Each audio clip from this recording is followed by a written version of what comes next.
ನಿವೃತ್ತಿ ಕೋರಿ ಎಎಸ್ಪಿ ಬರ್ಮನಿ ಬರೆದಿದ್ದ ಪತ್ರ ಅಂಗೀಕಾರ ಆಗಿದೆ. ಸಿಎಂ ನಡೆಯಿಂದ ನೊಂದಿದ್ದಂತ ಎಎಸ್ಪಿ ನಾರಾಯಣ ಬರ್ಮನಿ ಅವರು ನಿವೃತ್ತಿ ಪತ್ರ ಏನು ಬರೆದಿದ್ರಲ್ಲ ಆ ನಿವೃತ್ತಿ ಪತ್ರಕ್ಕೆ ಈಗ ಅಂಗೀಕಾರ ಸಿಕ್ಕಿದೆ. ಅಂಗೀಕಾರ ಮಾಡಲಾಗಿದೆ ಆ ಪತ್ರನ.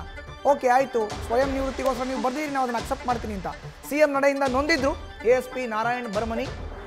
ಕಾರ್ಯಕ್ರಮವೊಂದರಲ್ಲಿ ವೇದಿಕೆ ಮೇಲೆ ಎಎಸ್ಪಿನ ಕರೆದು ಕೈಯನ್ನು ಎತ್ತಿದ್ರು ಸಿದ್ದರಾಮಯ್ಯ. ಸ್ವಯಂ ನಿವೃತ್ತಿ ಕೋರಿ ಸರ್ಕಾರಕ್ಕೆ ಪತ್ರ ಬರೆದಿದ್ರು ನಾರಾಯಣ ಬರ್ಮನಿ. ಎಎಸ್ಪಿ ರಾಜೀನಾಮೆ ಅಂಗೀಕಾರಕ್ಕೆ ಗೃಹ ಇಲಾಖೆ ಸೂಚನೆಯನ್ನ ಕೊಟ್ಟಿದೆ. ಜುಲೈ 6ರ ಒಳಗೆ ಪತ್ರ ವಾಪಸ್ ಪಡೆಯದಿದ್ರೆ ಇದನ್ನ ಅಂಗೀಕರಿಸ್ತೀವಿ ಅನ್ನೋ ಸೂಚನೆಯನ್ನ ಇಲಾಖೆ ಕೊಟ್ಟಿದೆ.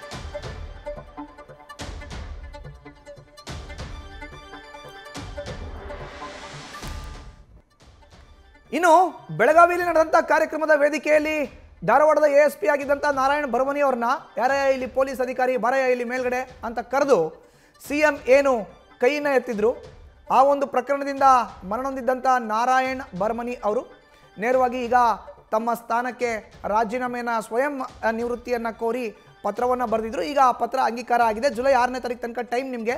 ಒಂದು ವೇಳೆ ಏನಾದರೂ ನೀವು ಬರೆದಿರುವಂಥ ರಾಜೀನಾಮೆ ಪತ್ರವನ್ನು ಹಿಂಪಡೆಯದೇ ಇದ್ದರೆ ನಿಮ್ಮ ರಾಜೀನಾಮೆನ ಅಂಗೀಕರಿಸಲಾಗುತ್ತೆ ಅಂತ ಪೊಲೀಸ್ ಇಲಾಖೆಯ ಸೂಚನೆಯನ್ನು ಕೊಟ್ಟಿದೆ. ನೋಡ್ತಾ ಇದ್ದೀವಿ ದೃಶ್ಯಾವಳಿಗಳಲ್ಲಿ ಇವರೇ ನಾರಾಯಣ ಬರ್ಮನಿ ಎಎಸ್ಪಿ. ಕಾರ್ಯಕ್ರಮದ ವೇದಿಕೆಯಲ್ಲಿ ಸಿದ್ದರಾಮಯ್ಯನವ್ರು ಮಾತಾಡ್ತಿದ್ರು. ಯಾರೇ ಇಲ್ಲಿ ಪೊಲೀಸ್ ಅಧಿಕಾರಿ ಅಂತ ಕರೆದ್ರು, ಏನು ಮಾಡ್ತಾ ಇದೆಯಾ ನೀನು ಭದ್ರತೆಯನ್ನು ಕೊಡೋದು ಬಿಟ್ಟು ಅಂತ ಕೈ ಎತ್ತಿದ್ರು. ಈ ಒಂದು ಪ್ರಕರಣದಿಂದ ಮನನೊಂದಂಥ ಎಎಸ್ಪಿ ರಾಜೀನಾಮೆ ಪತ್ರವನ್ನು ಈಗ ಇಲಾಖೆಗೆ ಕಳುಹಿಸಿಕೊಟ್ಟಿದ್ದಾರೆ. ಈಗ ಇಲಾಖೆ ಕಡೆಯಿಂದ ಕೂಡ ನೇರವಾಗಿ ನಾರಾಯಣ ಬರ್ಮನಿ ಅವ್ರಿಗೆ ಒಂದು ಸೂಚನೆ ಸಿಕ್ಕಿದೆ. ಜುಲೈ 6ನೇ ತಾರೀಕು ಒಳಗಡೆ ನೀವೇನಾದರೂ ನಿಮ್ಮ ರಾಜೀನಾಮೆ ಪತ್ರವನ್ನು ವಾಪಸ್ ಪಡೆಯದೇ ಇದ್ದರೆ, ಹಿಂಪಡೆಯದೇ ಇದ್ದರೆ ನಿಮ್ಮ ರಾಜೀನಾಮೆನ ಅಂಗೀಕರಿಸ್ತೀವಿ ಅನ್ನೋ ಒಂದು ಸೂಚನೆಯನ್ನು ಇಲಾಖೆ ಕೂಡ ನೀಡಿದೆ. ನೋಡ್ತಾ ಇದ್ದೀವಿ ದೃಶ್ಯಾವಳಿಗಳಲ್ಲಿ ಎಎಸ್ಪಿ ಬರ್ಮನಿ ಅವ್ರನ್ನ ಕರೆದು ಸಿದ್ದರಾಮಯ್ಯನವರು ಕೈ ಎತ್ತಿದ್ರು. ಅವತ್ತು ಏನು ಮಾಡ್ತಾ ಇದೆಯಾ ಭದ್ರತೆ ಕೊಡೋದು ಬಿಟ್ಟು ಅನ್ನೋ ಒಂದು ಪ್ರಶ್ನೆಯನ್ನು ಏರು ದನಿಯಲ್ಲಿ ಮಾಡಿದರು ಕಾರ್ಯಕ್ರಮದ ವೇದಿಕೆಯಲ್ಲಿ. ಇದು ಬೆಳಗಾವಿಯಲ್ಲಿ ನಡೆದಂಥ ಕಾರ್ಯಕ್ರಮ.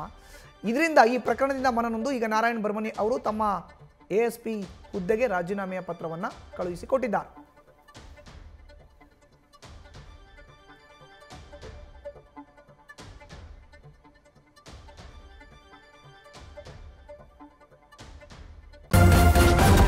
ನ್ಯೂಸ್ ಫಸ್ಟ್ ನಿರ್ಭೀತಿಯಿಂದ ನಿಮ್ಮ ಪರವಾಗಿ.